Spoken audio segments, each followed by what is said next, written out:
Screen দেখতে পাচ্ছ সবাই? hello hello hello Yes, ma'am. okay so let us start fast. Okay so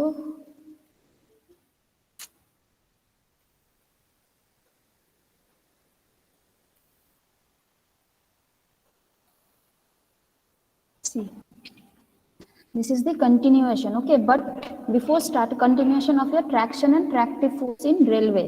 Okay, so we have already learned what do we mean by traction, tractive forces, what are the different formula of tractive resistances. Okay, so here we will just do revision and we will solve some numerical based on those topics. Okay, so this is the topic that we will cover. That is, we will know what do you mean by tractive effort, what is tractive resistance, what is hauling capacity, and numerical based on these three things. Okay, so before going into the details,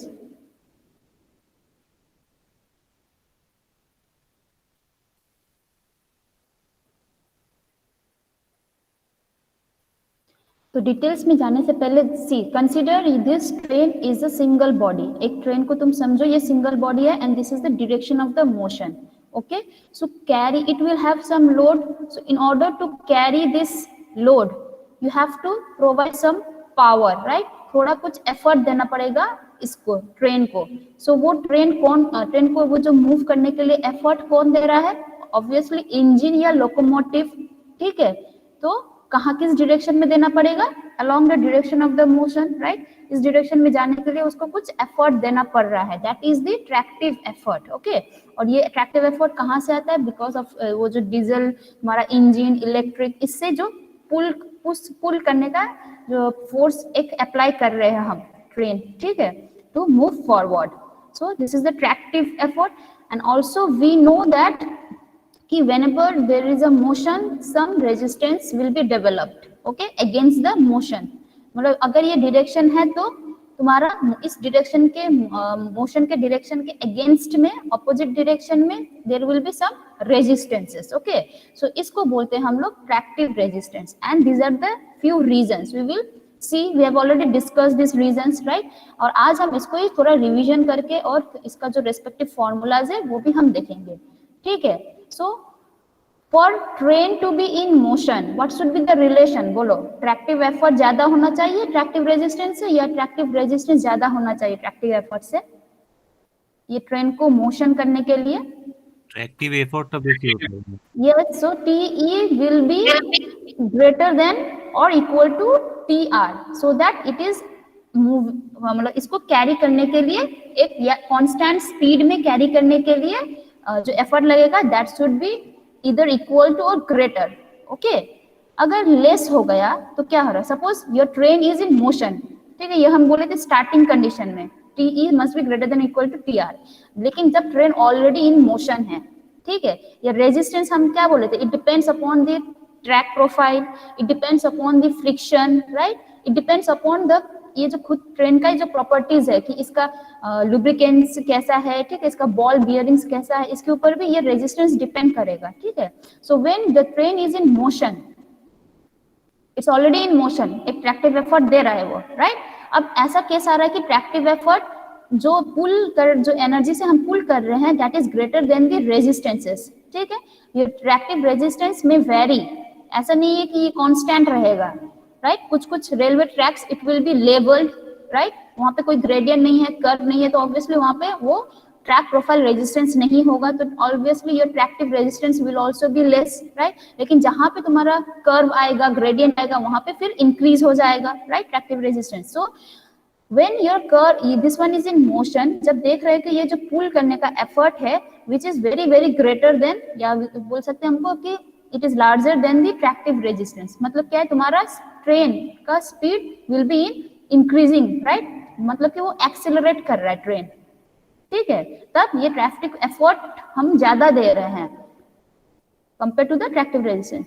और जब तुम्हारा tractive effort कम हो जा रहा है resistance से, मतलब जितना तुम एफर्ट दे रहे हो ऊपर से पीछे से जो सामने से जो रेजिस्टेंस आ रहा है वो ज्यादा हो जा रहा है, तो क्या होगा? ऑब्वियसली इसका इट विल क्या हो जाएगा? इसका स्पीड स्लो डाउन होता जाएगा, right? So it will start to de-accelerate. So this is the funda. Okay, so tractive effort ये है, ट्रैक्टिव रेजिस्टेंस ये है. Now apart from the tractive effort there is one more term. We know what do you understand by the tractive effort. Now what is one more term? Okay, that is called the hauling capacity. Okay, now hauling capacity, capacity से तुमको पता चल रहा है कि ये कितना maximum load carry कर सकता है. Okay, and based on the friction requirement. ठीक है, नाउ देखो, जब भी हम जानते हैं कोई मोशन, कुछ भी मोशन करने के लिए, ठीक है, सपोज ये है तुम्हारा एक व्हील है. ठीक है, व्हील है, suppose this is the contact surface, मतलब रेल है, रेल का ये है कॉन्टैक्ट सरफेस, राइट. तो यहाँ पे जहाँ पे कॉन्टैक्ट हो रहा है वहां पे क्या हो रहा है, फ्रिक्शन डेवलप होगा. And because of this friction only ये जो रोटेट कर रहा है ये सामने की तरफ जा पा रहा है, right. So in our case, in this hauling capacity case, friction plays very important role, right. तो यहाँ पे based on the required friction के ऊपर ही तुम्हारा हॉलिंग कैपेसिटी भी डिपेंड करता है, राइट. कि ये फ्रिक्शन कितना आ रहा है उसके ऊपर भी हम बोल सकते हैं कि ये कितना फॉरवर्ड जाएगा या कितना मैक्सिमम लोड लेकर ये फॉरवर्ड जा सकता है, राइट. अगर कोई भी व्हील है वो रोटेट कर रहा है लेकिन यहाँ पे कोई फ्रिक्शन ही नहीं है, कॉन्टैक्ट टच ही नहीं कर रहा है, फ्रिक्शन नहीं है मतलब, ठीक है, या स्लिपरी सरफेस है, तो क्या होता है, it will rotate in its own position, मतलब ये फिक्स पोजीशन में रिवॉल्व करता रहेगा, सामने नहीं बढ़ेगा, सामने नहीं बढ़ेगा, लेकिन ये वाला सामने भी बढ़ेगा बिकॉज ऑफ द फ्रिक्शन. ठीक है, so this is called the slip condition. Okay, तो इन इसीलिए हम लोग बोल रहे थे जो सामने मोशन हो रहा है, मूवमेंट हो रहा है, ट्रैक्टिव एफर्ट तो दे रहे हैं लेकिन मोशन हो रहा है, कब हो रहा है ये, it is carrying along with its एक मैक्सिमम लोड लेकर भी ये सामने बढ़ रहा है, right. So in that case friction plays very important. अगर फ्रिक्शन ही नहीं होगा तो ये सामने बढ़ ही नहीं पाएगा. ओके, सो हॉलिंग कैपेसिटी में एक देखना, एक टर्म आएगा म्यू.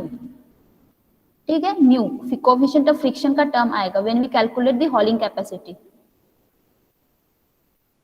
अच्छा, are you there? Hello? Yes ma'am. Okay okay, so तो यहाँ पे फ्रिक्शन भी एक्ट करेगा.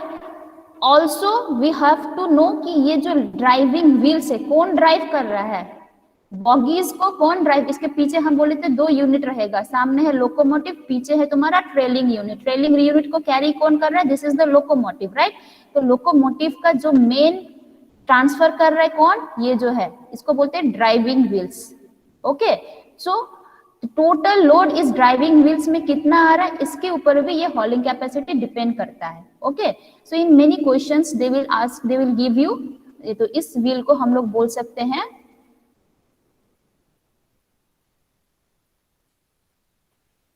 ये जो व्हील, इसके ऊपर जो व्हील आएगा, ठीक है, ये लोड हमको जानना पड़ेगा. ओके, ये जो व्हील्स के ऊपर जो लोड आ रहा है, तो यहाँ पे एक व्हील है तो ऑब्वियसली उस तरफ भी एक व्हील रहेगा, यहाँ पे भी एक व्हील है, उस तरफ भी एक व्हील रहेगा. ठीक है, और बीच में क्या है, एक्सेल है, right.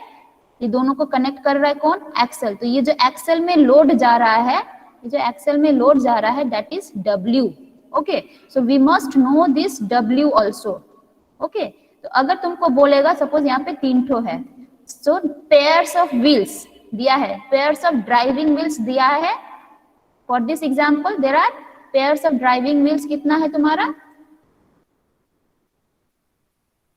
N is equals to 3 है. ठीक है, और एक एक्सेल लोड कितना है, single axle load, each axle में कितना लोड है, एक्सेल लोड कितना है ईच एक्सेल में, सपोज W. ठीक है, so what is the total load in this total combination of axle, तुम्हारा जो भी है ये ड्राइविंग व्हील्स में कितना लोड आएगा, total load 3 into W ma'am. 3 into W, right. क्योंकि यहाँ पे पेयर ऑफ व्हील कितना है, देखो ये एक पेयर है, सो ठीक है, यहाँ पे एक पेयर है, यहाँ पे एक पेयर, मतलब पेयर अगर दिया है मतलब तुमको एक्सेल नंबर दे दिया है. ठीक है, मतलब एक एक्सेल में एक पेयर है, मतलब यहाँ पे एक, this is 1 pair of wheel, दूसरा एक्सेल में दूसरा पेयर ऑफ व्हील है. ठीक है, so if the number of pairs of wheels are given, that means number of axles is given and axle load is given, so total axle load will be this one plus this one plus this one. Okay, so यहाँ पे formula आएगा mu into W into N. Okay, so this is the formula of the hauling capacity, right. इसके ऊपर ही depend कर रहा है कि कितना मैक्सिमम लोड हम लोग कैरी कर सकते हैं। ओके, ये बाद में हम लोग देखेंगे हॉलिंग कैपेसिटी। ओके, सो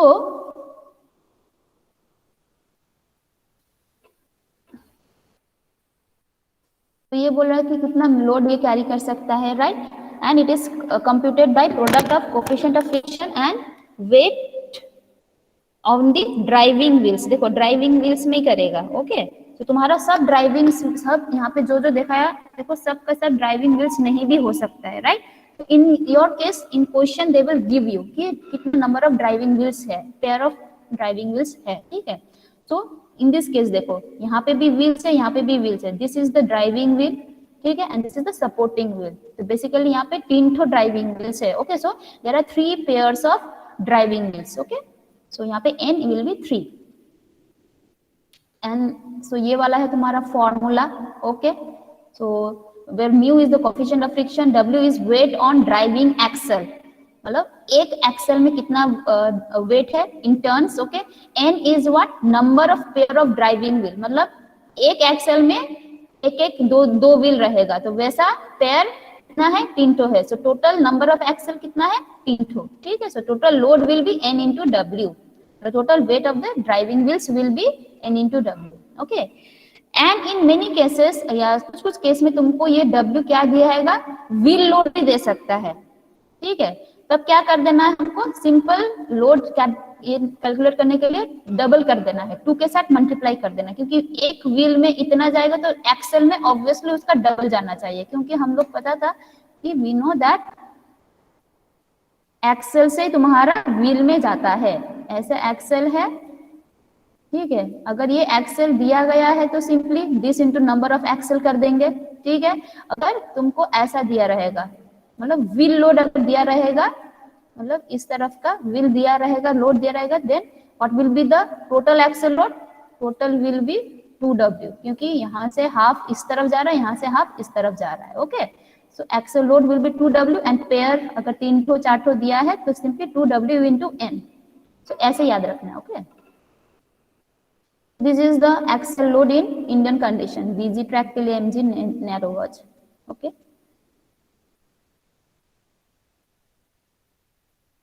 नाउ हम बोले थे कि coefficient of friction plays an important role, and we know that coefficient of friction again depends on 2 factors. क्या है, रेल सरफेस स्मूथ है, वेट है, ड्राई है, क्या है, and also the speed of the locomotive. Okay, तो यहाँ पे दे दिया है, और वेट कंडीशन ऐसा है। Okay, so in general high speed के लिए फ्रिक्शन है, म्यू वैल्यू है तुम्हारा 0.1, लो स्पीड के लिए 0.2। अगर नहीं दिया रहेगा then we have to assume mu as 1/6। Okay, 1/6 value तुम लोग एज्यूम कर सकते हो if it is not given, ठीक है। ऑल्सो एक एग्जाम्पल यहाँ पे दिया है, ठीक है, let us solve this example. बोलो तो इसका आंसर क्या होना चाहिए, find hauling capacity for a locomotive with the following data. Locomotive का कैरेक्टरिस्टिक्स दिया है। ओके, क्या बोला है देखो, 3 pairs of driving wheels, axle load कितना है, 10 टर्न्स है, ठीक है। So coefficient of friction is 0.2। Now calculate hauling capacity. 12 ton, yes. See mu दिया है 0.2, एक एक्सल का लोड है 20, पेयर्स ऑफ ड्राइविंग व्हील मतलब ये क्या पे है, 3 ठो एक्सल है, राइट। एक एक एक्सल में एक एक दो व्हील है, इसलिए पेयर ऑफ ड्राइविंग व्हील बोला है। सो 3 ठो है, so 3 n is 3, so 12 turns. Okay, good, clear है everyone?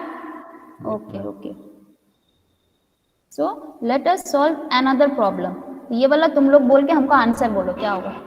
What is the hauling capacity of a railway locomotive having 4 pairs of driving wheels carrying an axle load of 24 tons each, मतलब एक एक axle में 24 turns है, ठीक है। Assume देखो 1/6 या 0.166 as the coefficient of friction बोल दिया गया है। Now tell me what is your answer. 16, right. So approximately 15.9 है, तो approximately 16 turns, option D is the correct answer. तो ऐसे हॉलिंग कैपेसिटी निकाल सकते हैं। ओके, अब आते हैं ये जो बोले थे ना tractive effort and hauling capacity, इसके बीच में रिलेशन है तुम्हारा क्या, tractive effort will be greater than, obviously greater than equal to hauling capacity होना चाहिए, मतलब वो पुल करने का उसका क्षमता है बहुत है, लेकिन मैक्सिमम एक लिमिट है, राइट, कि वो कितना लोड कैरी कर सकता है, ठीक है। सो ये वाला याद रखना। ओके, नाउ लेट अस गो, ये तो हो गया तुम्हारा एफर्ट, किस एफर्ट से पुल कर सकते हैं, कितना कैपेसिटी पुल कर सकते हैं, राइट, कितना लोड ले सकता है। Now let us see what is the tractive resistance, forces जो आ रहा है against the motion, what are those, ये तो हम ऑलरेडी पढ़ चुके हैं, राइट।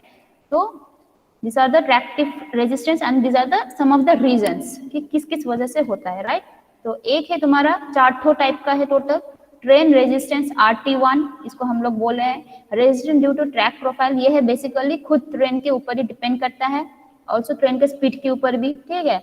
यह है resistance due to track profile की ग्रेडियंट है ना कर्व है उसके ऊपर, स्टार्टिंग एंड एक्सेलरेटिंग, बेसिकली ये वाला रेजिस्टेंस कब होता है, when the train is at the station, जब स्टेशन में रहता है तब ये वाला होता है। ओके, मतलब जब ये स्टार्टिंग कर रहा है या मतलब एक्सेलरेट कर रहा है या ये मतलब घुस रहा है अंदर स्टेशन में, तब, not in the motion condition. तो जब भी तुम्हारा train will be in motion condition, ऐसा क्वेश्चन में दिया है, ऐसा पूछा गया, देन ये वाला जनरली हमको कैलकुलेट नहीं करना पड़ेगा। ओके, एंड विंड रेजिस्टेंस, इसी ट्रेन रेजिस्टेंस में और एक रेजिस्टेंस आएगा which is your atmospheric resistance. okay, so atmospheric resistance basically this is due to wind resistance, ठीक है। तो तुम either ये वाला फॉर्मूला यूज करो या ये वाला फॉर्मूला, ओके, तो ये वाला यूज करोगे तो you need not to calculate this one.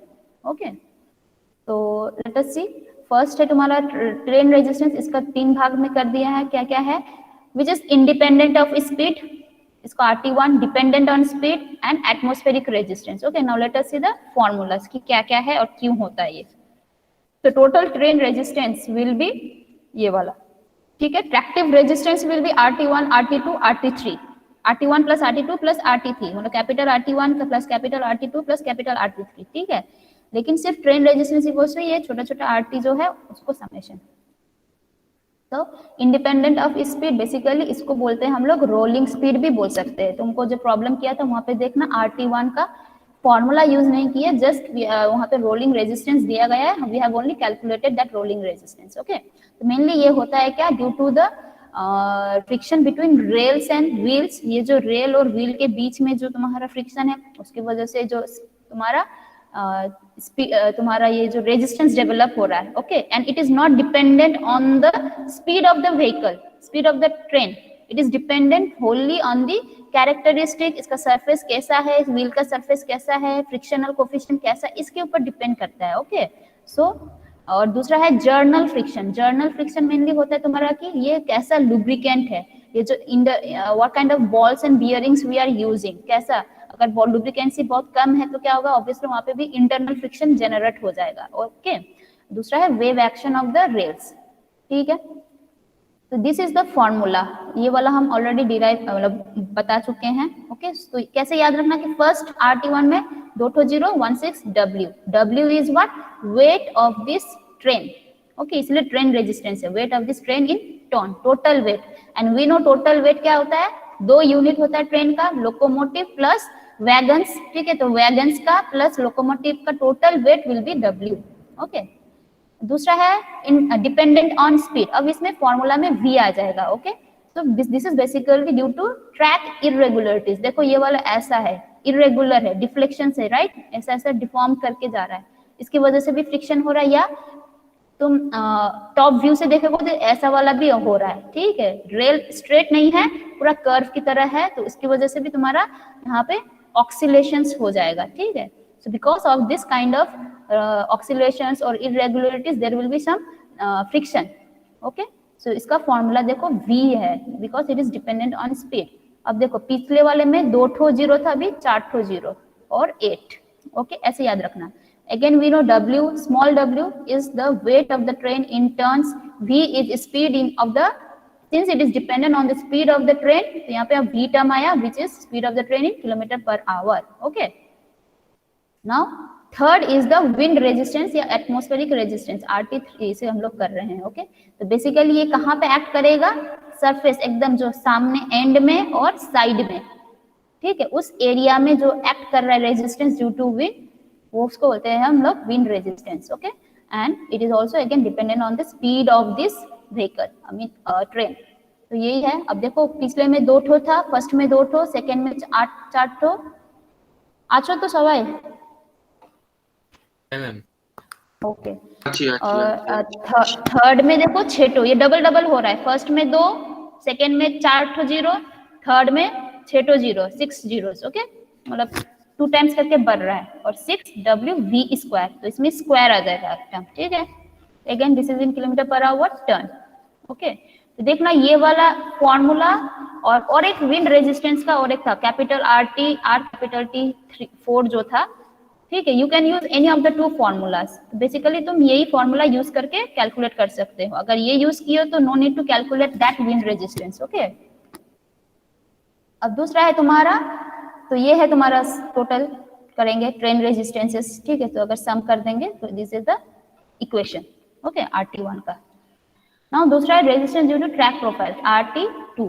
Okay, so track profile mainly होता है किस वजह से, ग्रेडियंट की वजह से. मतलब ट्रैक का कैसा है, ये लेवल ग्रेडियंट है, लेवल है ना कि अपग्रेड है, कर्व है ना स्ट्रेट है, ये वाला डिपेंड करता है. ओके, सो ये RG है, RC है. Okay,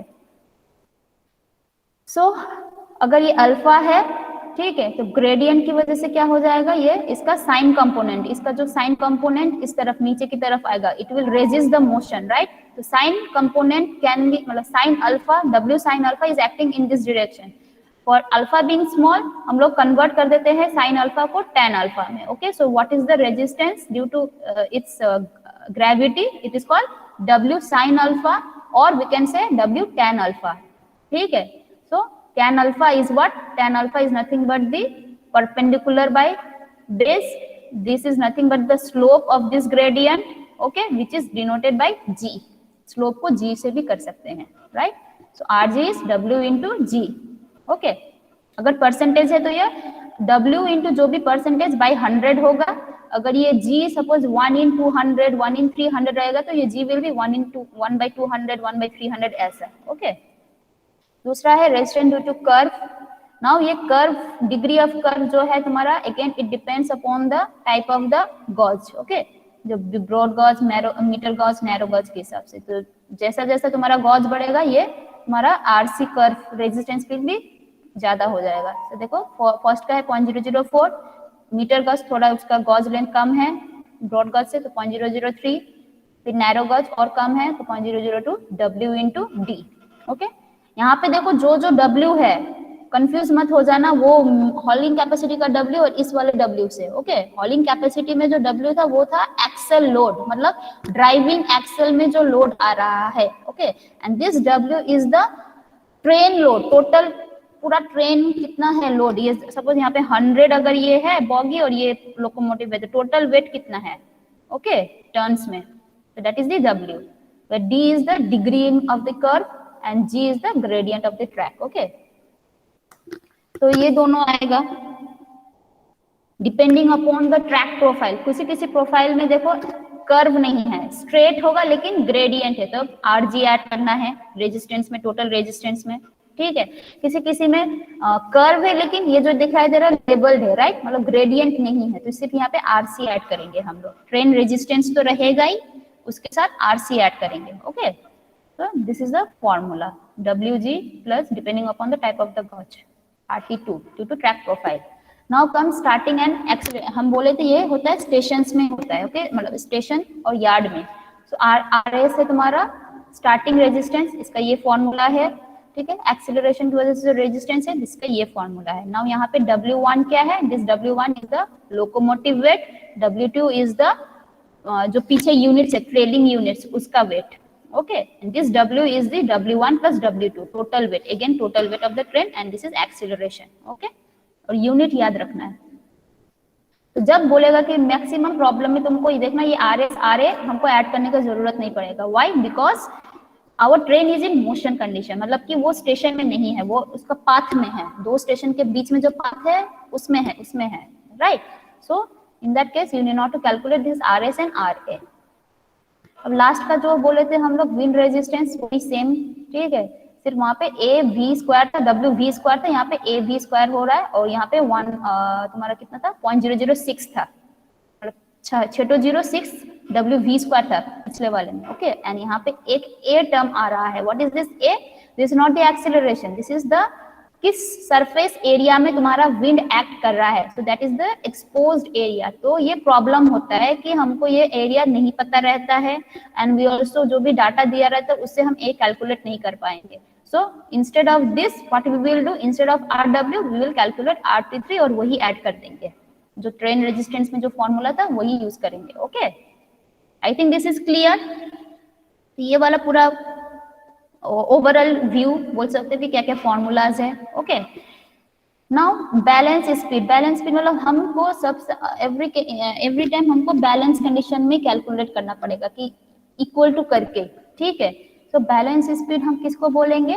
when your tractive effort will be equals to resistance, मतलब कि ये कांस्टेंट स्पीड में जब जाएगा, ठीक है। सो समेशन ऑफ फोर्सेस, मतलब दिस माइनस दिस इज अगर जीरो है तो वो एक्सेलरेशन विल बी जीरो, मतलब our speed is a constant speed, balance speed में है, वो नहीं इंक्रीज कर रहा है ना घट रहा है। ओके, नाउ केसेस, हम जो बोले थे cases, computation of the tractive resistance, total tractive resistance, ठीक है। क्या क्या रहता है? Train resistance, track profile resistance, wind resistance, और तुम्हारा स्टार्टिंग और एक्सीलरेशन रेजिस्टेंस। स्टार्टिंग और एक्सीलरेशन नहीं करना है because our train is in moving condition, तो स्टार्टिंग एक्सीलरेशन ऐड नहीं होता है। ओके, और एटमोस्फेरिक जो विंड रेजिस्टेंस जो लास्ट में एट 0.007 ए वी स्क्वायर था, वो यहीं पर ही एक इंक्लूड रहता है RT3, ठीक है। सो उसको भी हमको ऐड करने का जरूरत नहीं है। Okay, so for train moving on the straight track, देखो क्या बोला है, for train moving on the straight track, मतलब यहाँ पे क्या है? कर्व रेजिस्टेंस नहीं है, स्ट्रेट है, एंड विथ नो ग्रेडियंट, मतलब यहाँ पे ग्रेडियंट रेजिस्टेंस भी नहीं है। सो हम लोग का R2 क्या होगा? ये वैल्यू RT2 क्या था? This is the track profile resistance, और ट्रैक प्रोफाइल में दो टाइप का रेजिस्टेंस आता है, RG plus RC, right. RT2 is equals to RG plus RC। यहाँ पे स्ट्रेट है, मतलब RC भी नहीं है, यहाँ पे RG भी नहीं है, so this will be zero, and RT1 is what? Train resistance, compulsory है, रहेगा ही तुमको, ठीक है। तो RT1 plus RT2 plus RT3, तो देखो RG और ये दोनों जीरो हो गए, तो ultimately for this case train resistance is the only this one, ठीक है। यहाँ पे दे दिया है कौन कौन क्या क्या है। ओके, यहाँ पे हम लोग देखो विंड रेजिस्टेंस हमने ऐड नहीं किया है, सिर्फ RT3 यूज कर दिया है। Okay, next is what? For train moving on the straight track with gradient, ये क्या होगा इसका बोलो? ये तो रहेगा ही, RT1 plus RT2 plus RT3 ये तो रहेगा, लेकिन RT2 में कौन सा रेजिस्टेंस आएगा? RC ना RG? RC will be zero. Okay, तो total train resistance for this case is ये वाला, आई थिंक क्लियर। दूसरा केस क्या है? For train moving on curve track with no gradient, अब क्या है? RG नहीं है, RC है, देखो RG नहीं है, RC है, लेकिन ये रहेगा, ये तीन ठो रहेगा। ओके, सो ये वाला है। दूसरा क्या है? अब देखो दोनों ही रहेगा यहाँ पे, for train moving on the curve track with gradient. Okay, so ये तीनों तो रहेगा, ये दोनों भी रहेगा। I think this is clear now. Okay, तो टाइम कितना हुआ? Let us solve one problem. Okay, शायद हो पाएगा। देखो क्या बोला है, calculate the maximum permissible load that a BG बोल दिया है। Okay, BG steam locomotive with 3 pairs of driving wheels, 3 pairs of driving wheels, N दे दिया है, with axle load of 22 ton, small w मतलब हॉलिंग कैपेसिटी में जो w है वो दिया है। Okay, 22 tons each on a straight level track at the speed v दिया है, स्मॉल v दिया है कितना? 80 पर। अच्छा, ये याद रखना कि ये स्मॉल v ही रहेगा। ओके, किलोमीटर पर आवर, लेकिन फॉर्मूला में स्मॉल v से हम लोगों ने डिनोट किया है। Okay, so this is 80 kilometre per our.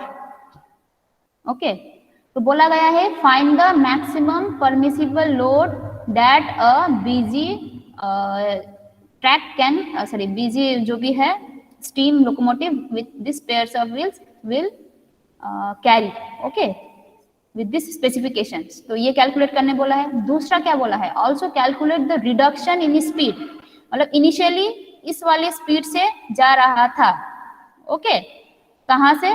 Track का कंडीशन क्या है, स्ट्रेट है एंड लेवल है। ये मतलब क्या है, यहाँ पे क्या क्या आएगा, कौन सा रेजिस्टेंस आएगा, track is straight and level, तो यहाँ पे कौन सा रेजिस्टेंस नहीं आएगा, গ্রেডিয়েন্ট नहीं आएगा, ग्रेडियंट रेडियन नहीं আসবে आएगा, গ্রেডিয়েন্ট या कर्व আসবে ना, हाँ कर्व भी नहीं आएगा, रेडियन वो भी नहीं आएगा। सो this is the first case जो बोले थे, राइट। तो यहाँ पे train resistance will be only RT1 plus RT2 plus RT3, ठीक है, ये सब फंडा याद रखना, ठीक है। अब बोला गया देखो, तब जब इस ऐसे वाले कैरेक्टरिस्टिक्स या ऐसे वाले ट्रैक से जब ट्रैवल किया था तब उसका स्पीड था 80, ठीक है। अब बोला है also calculate the reduction in the speed if the train has to run on a rising gradient. Obviously तुम स्ट्रेट ट्रैक से जाओ, कर्व ट्रैक से जाओ, ग्रेडियंट से जाओ, किसमें तुमको स्पीड ज्यादा रहेगा, जब स्ट्रेट में रहता है, लेवल्ड में रहता है, राइट। जहाँ पे ग्रेडियंट आएगा तुम्हारा स्पीड भी कम हो जाएगा, कर्व आएगा स्पीड भी कम हो जाएगा। तो वही कितना कम हुआ है, तो बोला है कि कितना रिड्यूस हुआ है, 80 था, अब वही वाला ट्रेन, ये जो भी प्रॉपर्टी था वही वाला ट्रेन कहाँ से जाएगा, राइजिंग ग्रेडियंट से जाएगा। मतलब वहां पे कर्व नहीं है लेकिन एक ग्रेडियंट दिया है जिसका जी है कितना 1/200, तो ऑब्वियसली नया v आ जाएगा, तो हमको रिडक्शन कितना है, सपोज 80 है, नया v suppose v, so your reduction will be 80 minus that particular velocity for this case, ठीक है। दूसरा केस अब और रेजिस्टेंस दे रहा है, क्या दे रहा है देखो, what would be the further reduction, और कितना रिड्यूस होगा स्पीड, ठीक है। If the train has to negotiate 4 degree curve on the rising gradient, मतलब ग्रेडियंट भी है 4 डिग्री कर्व भी है, अब RG भी आ रहा है, RC भी आ रहा है, ठीक है। इसमें सिर्फ RG ऐड हुआ, अब इसमें RG भी ऐड होगा, RC भी ऐड होगा ट्रेन रेजिस्टेंस के साथ, ठीक है। तो ऑब्वियसली तुम्हारा कर्व भी है, ग्रेडियंट भी है, और रिड्यूस होगा स्पीड, और कितना रिड्यूस होगा वो निकालने के लिए पूछा गया है। और यहाँ पे हम लोग एज्यूम कर सकते हैं कि कोफिशिएंट ऑफ फ्रिक्शन तुमको दिया है 0.2 एज्यूम करके, ठीक है। तो फर्स्ट हमको क्या निकालना है, फर्स्ट हमको निकालना है हॉलिंग कैपेसिटी। तो पहले इस वाले से हॉलिंग कैपेसिटी निकालो, तो ये जो भी डाटा है दिया है, what is the hauling capacity, बोलो। हॉलिंग कैपेसिटी कितना है, H इज इक्वल्स टू ये formula mu into W into N, ठीक है। म्यू है 0.2, W है 22, N दिया है 3 pairs of driving wheels, right, 3 13.2 so 13.2 turns is the hauling capacity, ठीक है। अब ये है, ये लोड लेकर उसको जाना है, राइट, ड्राइविंग व्हील्स को ये लोड लेकर जाना है, ठीक है। तो मतलब इतना कैपेसिटी लेकर उसको आगे बढ़ना है, ठीक है। तो ऑब्वियसली फॉर इक्विलिब्रियम कंडीशन ये should be equal to the train resistance, ठीक है। हम लोग इसीलिए हम बार बार बोल रहे हैं हमको आइदर ग्रेटर रखना है या इक्वल टू रखना है, ठीक है। तो for solving we will do equal to, okay. So this must be equal to the total train resistance, ठीक है, ये याद रखना, टोटल ट्रेन रेजिस्टेंस जितना भी आएगा उससे ये हमको इक्वेट कर देना है, ओके, ये वाला याद रखना है। सो अब यहाँ पे इक्वल्स टू क्या करना था, train resistance. So train resistance for the first case क्या है हम लोग का, sorry tractive resistance, not train resistance, that is tractive resistance, okay. Total tractive resistance कितना है in a straight and level track, formula क्या था, for train moving on a straight track with no gradient, मतलब level track, right.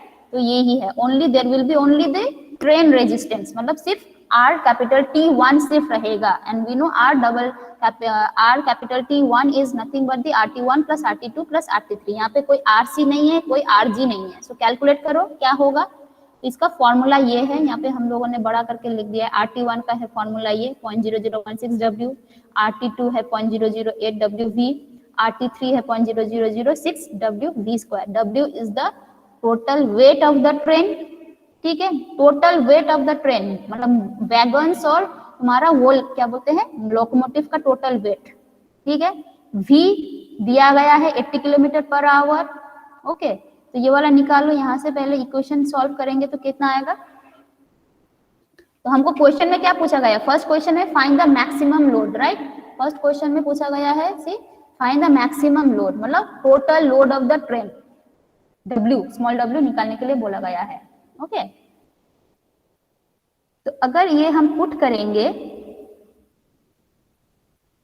तो we will get this equation, 80 v के जगह पर 80, v square के जगह पर 80 स्क्वायर जो भी है, ठीक है। यहाँ पे अननोन इज w, हमको यही चाहिए, ठीक है। सो tr का एक इक्वेशन आएगा, सो tr का एक वैल्यू आ रहा है, सम अप कर देंगे तो वी आर गेटिंग, तुम लोग चेक कर सकते हो, देखो tr का वैल्यू ये आ रहा है कि नहीं आ रहा है, इज इट कमिंग?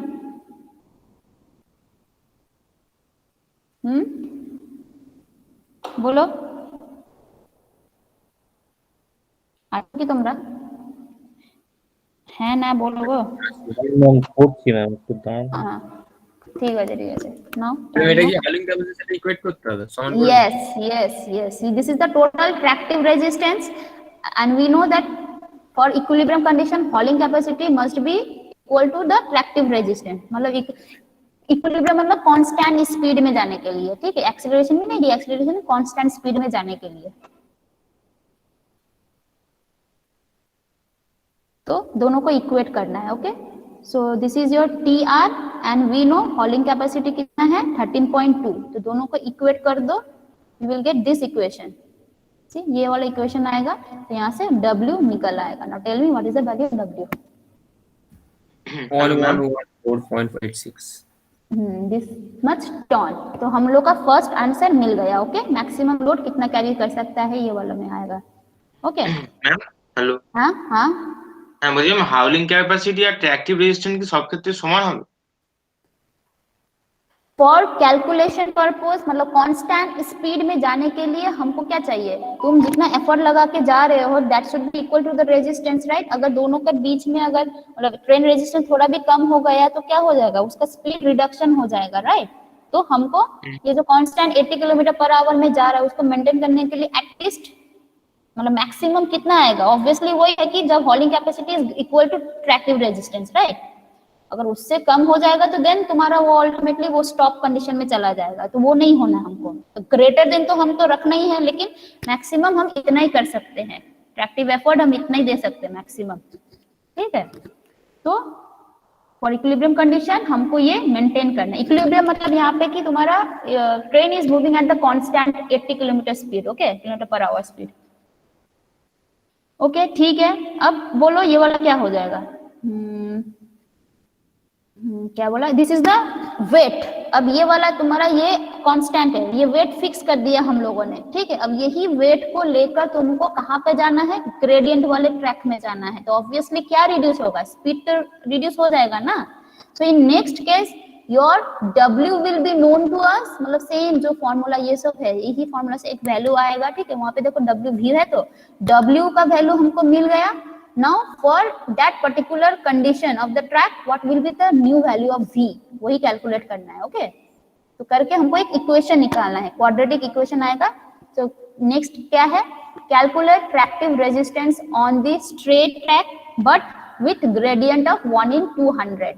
तो फॉर्मूला में देखो Rg ऐड हो गया है, ओके। तो यही है फॉर्मूला, सेम फॉर्मूला यही है तुम्हारा ट्रेन रेजिस्टेंस का, और Rg का फॉर्मूला है W इंटू G, ठीक है। यहाँ से W को कॉमन लेते हैं तो this plus this W this V plus this much V square plus G आएगा, ठीक है। अब यहाँ पे तुम G का वैल्यू पुट कर दो 1/200, then we will solve this, okay. एक सॉल्व करेंगे तो W इतना इतना V स्क्वायर, ठीक है। Now for again balancing condition के लिए हमको फिर से क्या करना है, ये TR को इक्वेट कर देना है हॉलिंग कैपेसिटी से, मतलब ये जो भी इक्वेशन आएगा इसको हम लोग हॉलिंग कैपेसिटी से इक्वेट कर देंगे विच इज 13.2, ठीक है। तो इसको अगर इक्वेट करेंगे तो we are getting this equations, ठीक है। अब यहाँ से क्या करोगे तुम लोग बोलो हमको, तुमने ट्रेन रेजिस्टेंस निकाल लिया, ट्रैक्टिव रेजिस्टेंस निकाल दिया फॉर दिस कंडीशन, ठीक है। तो मैं कहते हैं V मान सकते हैं, यस, यहाँ पे अब W पुट कर दो, okay, this is the equation. यहाँ पे पुट W का वैल्यू, W मतलब इतना लोड लेकर तो जाना ही पड़ेगा उसको, वो ग्रेडियंट से ही जाना पड़ेगा। तुम तो नहीं बोलोगे अच्छा उतर जाओ बीच में रास्ते पे, कुछ लोगों को उतार दो या कुछ लगेज को उतार दो, ऐसा नहीं करेगा, उसी लोड को लेकर ही जाना है। सो दिस इज कांस्टेंट, ठीक है। अब तुम्हारा V नया आ जाएगा, 80 किलोमीटर नहीं दे सकते हम लोग यहाँ पे, अब नया V आएगा, so we have to calculate that V। तो आफ्टर पुटिंग W ये इक्वेशन आ रहा है, ठीक है। And if we solve this quadratic equation, मतलब श्रीधराचार्य फार्मूला या तुम कैलकुलेटर से करो, तो V का वैल्यू क्या आएगा बोलो तो,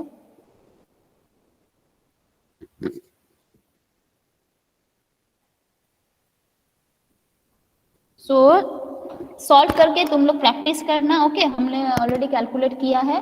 सो v is coming out to be 48.15 हाँ 48.15 किलोमीटर पर आवर। ओके सो देखो पहले 80 किलोमीटर था, अभी आया कितना 48, ऑब्वियसली रिड्यूस हो जाएगा। So what is the reduction in this speed when you are travelling in लेबर ट्रैक? स्पीड से 80, अब now you are traveling with the same load in the gradient, your speed has been reduced, so reduction will be your 80 minus 48.15 which is 31.85 kilometre per hour. Clear? Clear है? Yes ma'am. अब third वाला जो problem था, third उसका part में क्या बोला है? सेम ट्रैक्टिव रेजिस्टेंस निकालो, अब कर्व आएगा। कितना डिग्री का curve? 4 degree. Gradient is same, ठीक है, ग्रेडियंट कोई दूसरा नहीं बोला है, ग्रेडियंट सेम बोला है 1/200। ओके तो ऑब्वियसली वहां पे ये RGB आ जाएगा अब, ठीक है। सेम ये सब तीन फॉर्मूला है। RG इक्वल्स टू तुम्हारा and also it is BG track, इसलिए हम BG ट्रैक देखे। RG के लिए सॉरी R कर्व के RC के लिए 3 फॉर्मूला है depending upon the type of the gauge. तो for broad gauge it is 0.004 W into D। Okay फिर से W कॉमन लो, सॉल्व करो, G का वैल्यू तुमको दिया है, D का वैल्यू दिया है। ओके पुट कर दो 1/200। V वी डोंट नो, अब यहाँ पे नया V आ जाएगा फिर से, क्योंकि यहाँ पे कर्व भी है ग्रेडियंट भी है। Okay we only know this D value, G value and W value, ठीक है। तो नाउ बैलेंस करना है फिर से इसको, ये जो भी ट्रेन रेजिस्टेंस को हम इक्वेट करेंगे हॉलिंग कैपेसिटी से, so we will get this equation, ठीक है। इसमें W का वैल्यू पुट कर दो, now we will get this new quadratic equation. तो इसको सॉल्व करके देखो कितना आएगा V, नया V अब ये 35.87 आएगा। ओके तो न्यू V पहले कितना था 80, फर्स्ट में लेवल जब था 80, अब ग्रेडियंट में जब आया 48 समथिंग आया। अब देखो ग्रेडियंट विथ कर्व आ रहा है तो और कम हो रहा है 35। So what is the further reduction then? Further reduction का मतलब क्या है? ये कहां से किससे माइनस करेंगे हम अब रिडक्शन? 48 समथिंग 40 यस 48.15 से हम रिडक्शन करेंगे, क्योंकि तुम्हारा ऑलरेडी रिड्यूस हो गया, इतना हो गया था स्पीड, और कितना रिड्यूस हुआ? इतना रिड्यूस हुआ है। तो अगर पूछेगा टोटल रिडक्शन कितना है तो 80 से माइनस कर देना है। Okay I think this is clear कि कैसे करना है हमको। परसेंटेज अगर पूछेगा तो डिवाइड बाय और जो ओरिजिनल वेलोसिटी था उससे कर देना हमको into 100। Okay so this way you can solve same problem. ये वाला दिया गया है, ठीक है, सेम प्रॉब्लम, देखो सेम टाइप का प्रॉब्लम, सेम नहीं है। तो क्वेश्चन क्या है? A locomotive on a MG track, अब BG नहीं है, MG track, okay, has a 3 pairs of driving wheels each carrying this much, मतलब W दिया है, हॉलिंग कैपेसिटी का W, हॉलिंग कैपेसिटी का N, ठीक है। What maximum load can it draw on a level track with curvature? Level मतलब no gradient, with curvature at a speed of इतना, ठीक है। पिछले में लेवल ट्रैक बोल के मैक्सिमम लोड कैलकुलेट करना था, यहाँ पे अब लेवल ट्रैक मतलब नो ग्रेडियंट बट कर्व है, उसका मैक्सिमम लोड कैलकुलेट करना है, W कैलकुलेट करना है। Okay and also what is the speed that can be attend by the train carrying the same load? अब उसमें कर्व भी है ग्रेडियंट भी है, दूसरा केस में कर्व भी है ग्रेडियंट भी है। ओके तो सेम हॉलिंग कैपेसिटी हम लोग निकालेंगे, कितना आएगा देखो, तो 1 इफ नॉट प्रोवाइडेड 1/6 एज्यूम करना है म्यू का value. Okay so 1/6 into W is 12.27 given, N is 3, solve करके देखो 6.135 टर्न्स आएगा। ओके नाउ क्या करना है? फर्स्ट हमको level but curve track, right, तो कर्व कितना है 2 डिग्री, तो ट्रेन रेजिस्टेंस के साथ RC ऐड होगा, लेकिन ग्रेडियंट नहीं है, लेवल ट्रैक है तो G नहीं आएगा। And again we know RC का 3 फॉर्मूला है depending upon the type of the good, यहाँ पे MG बोला है तो we will use this formula. Okay 0.003 WD, और ये 3 फॉर्मूला तो है ही। ओके यहाँ पे अब क्या दिया है? V is known to us, V हमको दे दिया है। Okay V it is already given to us, देखो V का है 48.3, फर्स्ट केस का V दिया है, तो हमको W इज अननोन हियर, तो V का वैल्यू पुट कर देंगे यहाँ पे 48.3, 48.3 का square, D we know 2 degree है, राइट, तो पुट करो, तो T का TR मतलब train resistance is this much. Now we have to calculate equate this train resistance with the hauling capacity which is 6.135 ton, कैलकुलेट किए थे हम लोगों ने करके, W आएगा दिस मच टन्स। अब ये वाला फिक्स्ड है, ठीक है, ये फिक्स रख के हमको क्या देना है, अब उसमें ग्रेडियंट आ जाएगा। नेक्स्ट केस में क्या आएगा, 2 degree curve mg track with gradient.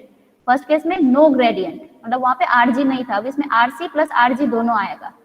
ठीक है, तो सेम वही फॉर्मूला है, w इंटू जी आएगा, या वही फॉर्मूला w इंटू डी। ठीक है, w को कॉमन ले लो, सब इधर रख देंगे। g का वैल्यू हमको पता है 1/135 है, d का वैल्यू हमको पता है, राइट। एक इक्वेशन आएगा। Now we will equate this equation with the hauling capacity which is 6.13। ठीक है, अब यहाँ पे W का वैल्यू पुट कर दो। We have already calculate maximum load, ये लेकर उसको जाना है कौन सा, ग्रेडियंट में। अब कर्व में कितना था, मैक्सिमम लोड इतना था, अब ग्रेडियंट में कितना जाएगा, उसी को लेकर हमको आगे बढ़ना है विद ग्रेडियंट। ओके, तो इसलिए this is fix to us. Now only change क्या होगा, नया V आएगा, रिड्यूस होके आएगा, right. We have to calculate that V। तो यहाँ पे W का वैल्यू पुट कर दो, we will get one quadratic equation. इसको सिंप्लीफाई कर दो, this is the quadratic equation, and if we solve this we will get V as 25.29 kilometre per hour. Okay, so जो क्वेश्चन पूछा गया क्या है, the speed which can be attend by the train carrying this much of the load, मतलब maximum load on up 2 degree curved mg track with gradient of 1 in 350 is 25.29 kilometre per our. ठीक है, अगर पूछेगा reduction कितना है तो 48 point जो भी था minus 25.29। Clear? So this is very easy, just go through the sums, मतलब एक बार देखना है। ठीक है, देन ट्राई टू प्रैक्टिस। ऐसा टाइप का ही प्रॉब्लम आएगा, मतलब इन डिफरेंट लैंग्वेज। ठीक है, डिफरेंट डाटा भी दे देगा। ओके देन आज के लिए इतना ही है। So this is your tractive effort. Hauling capacity से जैसा टाइप का प्रॉब्लम है ऐसा टाइप का ही आएगा। ओके ओके, अगर डाउट है तो you can ask me over phone. Okay, ठीक है, चलो देन आज के लिए इतना ही, जल्दी करते हैं।